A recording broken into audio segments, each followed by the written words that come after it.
നിയമസഭാ തെരഞ്ഞെടുപ്പിന്റെ ഫലം വന്നതിന് ശേഷം മുഖ്യമന്ത്രിയായിരുന്ന പിണറായി വിജയന്റെ ആദ്യ പ്രതികരണം വന്നു, അല്ലെങ്കിൽ പത്രക്കുറിപ്പ് പുറത്തു വന്നിട്ടുണ്ട്. അതായത് അതിനകത്ത് പറയുന്നുണ്ട്, അതായത് ഈ തെരഞ്ഞെടുപ്പിനെ സ്വാഗതം ചെയ്തുകൊണ്ടും UDF-ന് അഭിനന്ദനം അർഹിച്ചുകൊണ്ടും പറ്റിപ്പോയതിനെ തിരുത്താൻ തയ്യാറായിട്ടും ഉള്ള പത്രക്കുറിപ്പ് തന്നെ വന്നിട്ടുണ്ട്. എൻ്റെ അഭിപ്രായത്തിൽ കുറച്ച് വൈകിപ്പോയി എന്നാണ് തോന്നുന്നത്. കാര്യം ഇത്രയും ദിവസത്തെ ഒരു മൗനം, 4-ാം തീയതി 9-ാം തീയതി അല്ല 4-ാം തീയതി റിസൾട്ട് വരുന്നു, ഇപ്പോൾ 7-ആയി, കുറച്ച് വൈകിപ്പോയി. അതിനിടയ്ക്ക് ഏകദേശം 13 മണിക്കൂർ നീണ്ട യോഗം കൂടിയിരുന്നു CPM-ൻ്റെ.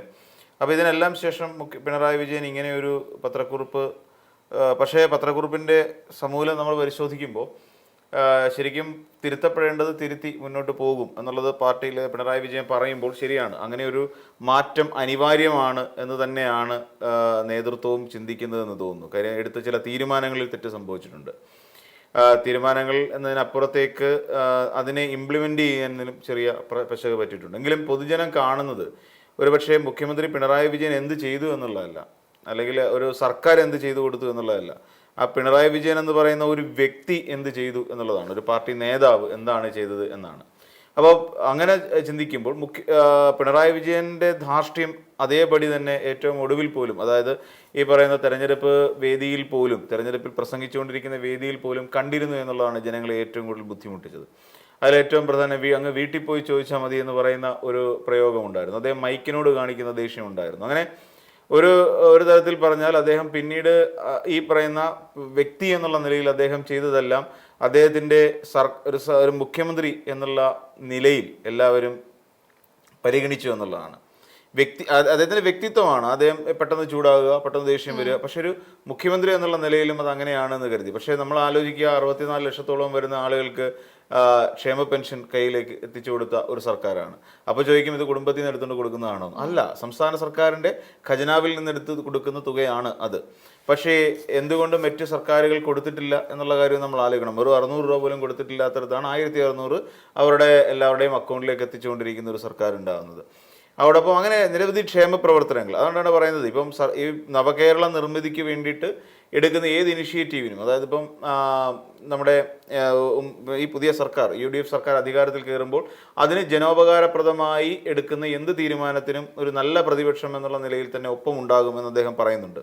അതിൻ്റെ അർത്ഥം ജനവിരുദ്ധ ജനദ്രോഹ പ്രവർത്തനങ്ങൾ സർക്കാരിൻ്റെ ഭാഗത്തു നിന്നുണ്ടായാൽ അതിനെതിരെ ശക്തമായ പ്രതിഷേധവും ഉണ്ടാകും, അല്ലെങ്കിൽ ഒരു ജനകീയ സമരങ്ങൾ ഇനിയും ഉണ്ടാകും എന്നുള്ളൊരു ധ്വനിപ്പിക്കൽ കൂടിയും ഒരു വ്യക്തമാക്കൽ കൂടിയും അദ്ദേഹം പത്രക്കുറിപ്പിൽ പറഞ്ഞു വെക്കുന്നുണ്ട് എന്നുള്ളതാണ്. അതായത് ഇനിയും കുറെ സൂക്ഷിക്കേണ്ടിയിരിക്കുന്നു. അതായത് UDF സർക്കാർ അധികാരത്തിൽ കയറി കഴിഞ്ഞാലും വളരെ ഒരു മുൻവിധിയോട് കൂടി തന്നെ മുന്നോട്ട് വിദ്യാഭ്യാസ മേഖല, ആരോഗ്യ മേഖലയ്ക്കൊക്കെ എന്ത് സംഭവിക്കും എന്നുള്ളത് ആശങ്കയോടെ നമ്മൾ നോക്കിക്കാണേണ്ടി വരും. കാര്യം വിദ്യാഭ്യാസ മേഖല അദ്ദേഹത്തിന് ഇതിൽ തന്നെ പറയുന്നത് സമസ്ത മേഖലകളും, ആരോഗ്യ മേഖലയാണെങ്കിലും വിദ്യാഭ്യാസ മേഖലയാണെങ്കിലും ഇപ്പോൾ ടൂറിസം മേഖലയാണെങ്കിലും പൊതുമരാമത്താണെങ്കിലും, ഇപ്പം നമ്മൾ ഏത് മേഖല എടുത്ത് പരിശോധിച്ച് നോക്കിക്കോളൂ, അവിടെ എല്ലാം സമൂലമായ ഒരു മാറ്റം കൊണ്ടുവരാൻ വേണ്ടിയിട്ട് ഇടത് സർക്കാരിന് കഴിഞ്ഞു എന്നുള്ളത് അവരുടെ ഒരു പ്ലസ് പോയിന്റ് തന്നെയാണ്. അതില്ല എന്നൊന്നും പറയാൻ പറ്റില്ല.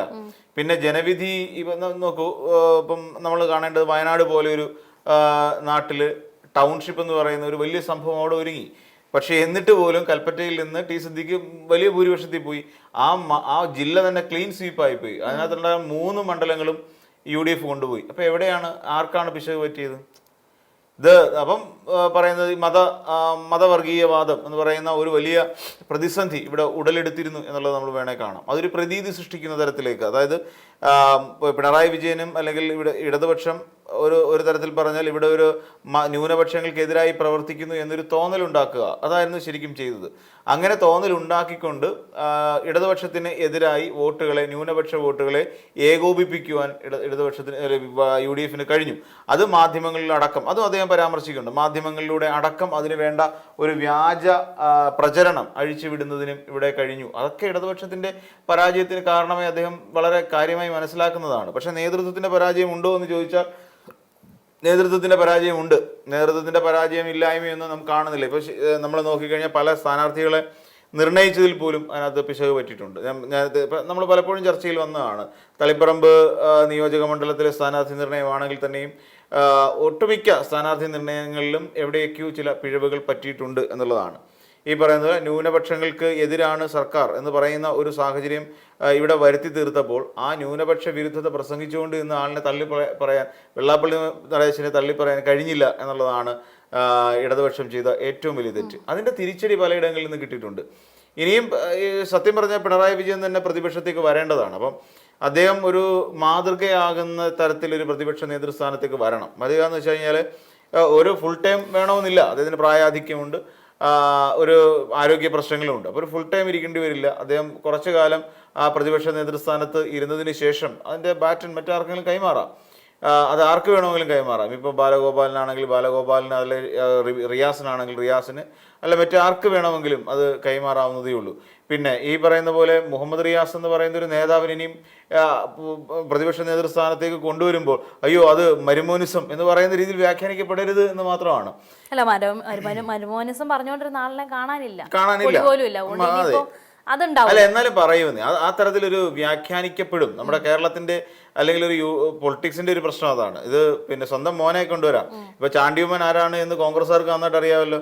ചാണ്ടിയുമ്മൻ എന്ന് പറഞ്ഞ ഉമ്മൻചാണ്ടിയുടെ മോൻ തന്നെ അല്ലേ, ആണല്ലോ. അച്ചുമ്മനെ ഇതാക്കാൻ ശ്രമിച്ചതല്ലേ. അപ്പം പിന്നെ ഈ പറയുന്ന കെ രമ എങ്ങനെ വന്നു എന്ന് നമുക്കറിയാം. ഉമാ തോമസ് എങ്ങനെ തൃക്കാക്കരയിൽ നിന്ന് MLA ആയി എന്ന് നമുക്കറിയാം. അപ്പം ഭാര്യയിസം ആകാം, മക്കളിസം ആകാം. അപ്പോൾ എന്തുകൊണ്ട് മുഹമ്മദ് റിയാസ് എന്ന് പറഞ്ഞാൽ പിണറായി വിജയന്റെ മരുമോനായി പോയതാണോ അദ്ദേഹത്തിന് ഡിസ്ക്വാളിഫിക്കേഷൻ? നമ്മൾ ആലോചിക്കണം. അച്ചുമ്മനൊക്കെ എന്ത് രാഷ്ട്രീയ പശ്ചാത്തലം ഇരുന്നിട്ടാണ്, അല്ലെങ്കിൽ ചാണ്ടിയുമ്മൻ എന്ത് രാഷ്ട്രീയ പശ്ചാത്തലം ഉണ്ടായിട്ടാണ് ചാണ്ടിയുമ്മനെ 2ാം തവണയും പുതുപ്പള്ളിയിൽ നിന്ന് വിജയിപ്പിച്ചത് എന്നൊരു ചോദ്യമുണ്ട്. അബു ജോൺ ജോസഫ് എന്ന് പറയുന്ന ജോസഫിന്റെ മോന് രാഷ്ട്രീയത്തിലേക്ക് വരാമല്ലോ. കെ കരുണാകരന്റെ മക്കൾ 2 പേർക്ക് രാഷ്ട്രീയത്തിൽ വരാമല്ലോ. അതിൽ പിന്നെ ഒരാളെ BJPക്കും കൊടുക്കാമല്ലോ. കെ മുരളീധരന് പിന്നെ ഇനിയിപ്പോൾ നമ്മൾ നോക്കിക്കഴിഞ്ഞാൽ മറ്റ് ഒരാൾ എ കെ ആന്റണിയുടെ മോന് രാഷ്ട്രീയത്തിലേക്ക് വരികയും ചെയ്യാം, അദ്ദേഹത്തിന് BJPയിലേക്ക് പോവുകയും ചെയ്യാം. അപ്പം ഇതൊന്നും രാഷ്ട്രീയത്തിൽ എങ്ങനെയാണ്? അത് മരുമോനിസത്തിൻ്റെ മക്കളിസമല്ലേ ശരിക്കും? അപ്പോൾ അങ്ങനെ ഈ പറയുന്ന അനന്തരാവകാശിയെ പ്രഖ്യാപിക്കുന്ന രീതിയിലുള്ള ഒരു കോൺഗ്രസ്സുകാർക്ക് ഒരിക്കലും അത് ആരോപിക്കാനോ കോൺഗ്രസ്സുകാർക്ക് അങ്ങനെ ഒരു വിഷയം ഉയർത്തി കാണിക്കാനോ പറ്റില്ല. മരുമോനെ ആക്കിയെന്നും പറഞ്ഞിട്ട് മകനെ പോലും അല്ല, മരുമകനാന്ന് വെച്ചാൽ അദ്ദേഹം നേരത്തെ മുതൽ പൊളിറ്റിക്സിലുള്ള ഒരാളാണ് ഈ മുഹമ്മദ് റിയാസ്. അപ്പം എൻ്റെ ഒരു അഭിപ്രായത്തിൽ മുഹമ്മദ് റിയാസിനെ സംബന്ധിച്ചിടത്തോളം മുഹമ്മദ് റിയാസ് ശക്തനായ ഒരു നേതാവാണ്. ശക്തൻ എന്ന് വെച്ചാൽ അദ്ദേഹത്തിനൊരു കുറച്ച് അഗ്രസീവ് ആകണം. പ്രതിപക്ഷം എന്ന് പറഞ്ഞാൽ കുറച്ച് അഗ്രസീവ് ആയിരിക്കണം, കുറച്ച് ഈ ഗൃഹപാഠങ്ങൾ ചെയ്യാൻ പറ്റുന്ന ഒരാളായിരിക്കണം. ആ രീതിയിൽ തന്നെയുമല്ല ഈ പിന്നെ ആളായിരിക്കണം അടുത്ത വർഷത്തേക്ക്, അടുത്ത ഈ 5 വർഷം ടൈം കഴിയുമ്പോഴേക്ക് ആ പ്രതിപക്ഷത്തിരിക്കുന്ന ആ ഒരു മുന്നണിയെ അധികാരത്തിലേക്ക് എത്തിക്കാൻ വേണ്ട ചരടുവലികൾ നടത്തേണ്ടതും ഈ പറയുന്ന ഒരാളായിരിക്കണം. അപ്പം അതിന് മാത്രം ശക്തനായ ഒരു സ്ഥാനാർത്ഥി, അതിന് മാത്രം ശക്തനായ ഒരു നേതാവായിരിക്കണം എപ്പോഴും പ്രതിപക്ഷത്തേക്ക് ഉയർന്നു വരേണ്ടത്. അപ്പോൾ ആ നിലയ്ക്ക് തന്നെയല്ല സർക്കാർ കൊണ്ടുവരുന്ന ഏതൊരു പദ്ധതികളിലെയും കൃത്യമായി വിശകലനം ചെയ്യുകയും അതിനെ ജനോപകാരപ്രദമാണെങ്കിൽ അതിന് വേണ്ട പിന്താങ്ങൽ ഉണ്ടാവണം. അല്ലാതെ അഡ്ഡമൻ്റായിട്ട് എതിർക്കുകയല്ല, അതിനെ ശക്തിയുക്തം എതിർത്തുകൊണ്ട് ആ പദ്ധതി നമ്മുടെ കേരളത്തിൽ നടപ്പിലാക്കാൻ അനുവദിക്കുകയില്ല എന്ന് പറയുന്ന ഒരു സംവിധാനത്തിൽ പോകുന്ന ഒരാളാവാൻ പാടില്ല.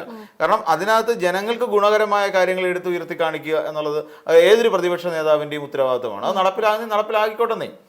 നാളെ ഈ 5 വർഷം കഴിയുമ്പോൾ നാളെ ഈ പദ്ധതി ഒരു ദീർഘകാല അടിസ്ഥാനത്തിൽ നടത്തിക്കൊണ്ട് പോകേണ്ട ഒരു പദ്ധതിയാണെങ്കിൽ തീർച്ചയായിട്ടും ഈ വരുന്ന അടുത്ത 5 വർഷം കഴിയുമ്പോൾ ഈ പ്രതിപക്ഷം സർക്കാരായി വരും.